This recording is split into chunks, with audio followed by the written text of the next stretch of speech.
Wow, what do you know? It's time for the Pocket Knife Show.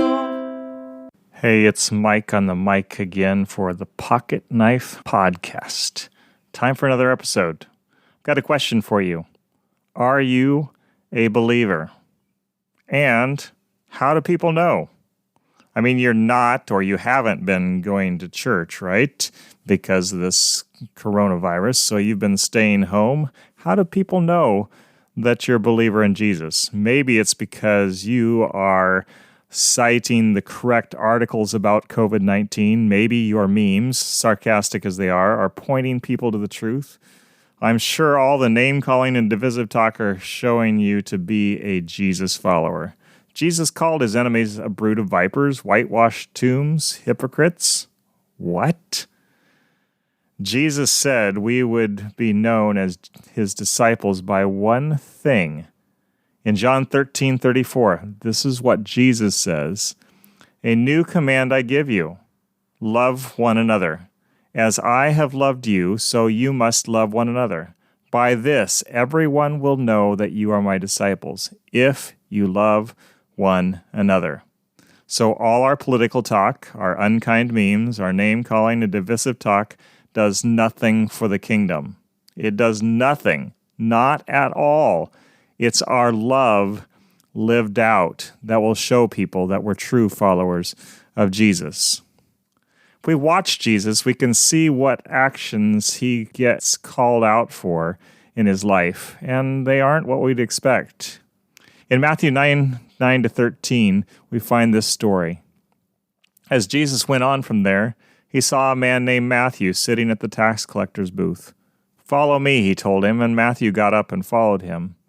While Jesus was having dinner at Matthew's house, many tax collectors and sinners came and ate with him and his disciples.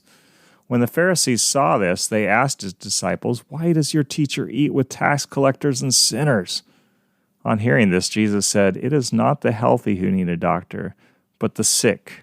But go and learn what this means. I desire mercy, not sacrifice, for I have not come to call the righteous, but sinners." Eating with tax collectors and sinners. That's what Jesus got in trouble for. And, my friends, that's love. So who are you eating with? Mostly family now, I would guess. Since March 14, I've only eaten with someone not in my household once or twice. I was part of a small wedding on May 9th and ate with the family afterwards. But before all of this, who were you eating with? When did you eat with folks who weren't like you? When did you eat with folks who were despised by others or rejected? Maybe addicted to something, failing, smelly, needy. Jesus hangs out with these folks and causes problems for himself with those who think that they're all that. He eats with them. He enjoys their company, sees them as people. Who do you see as people? People who you disagree with? People who need money? Immigrants? Who is it that you reject that Jesus accepts? I heard a story recently about a man who comes to our church occasionally. He had visited another church because he hadn't been to a worship service in a while, and our church hasn't yet resumed services in person. And the people ignored him there, skirted around him, walked away. A friend of mine who goes to that church went up and talked with him. That's love. Who do you need to eat with? How can you do it even in these isolating times?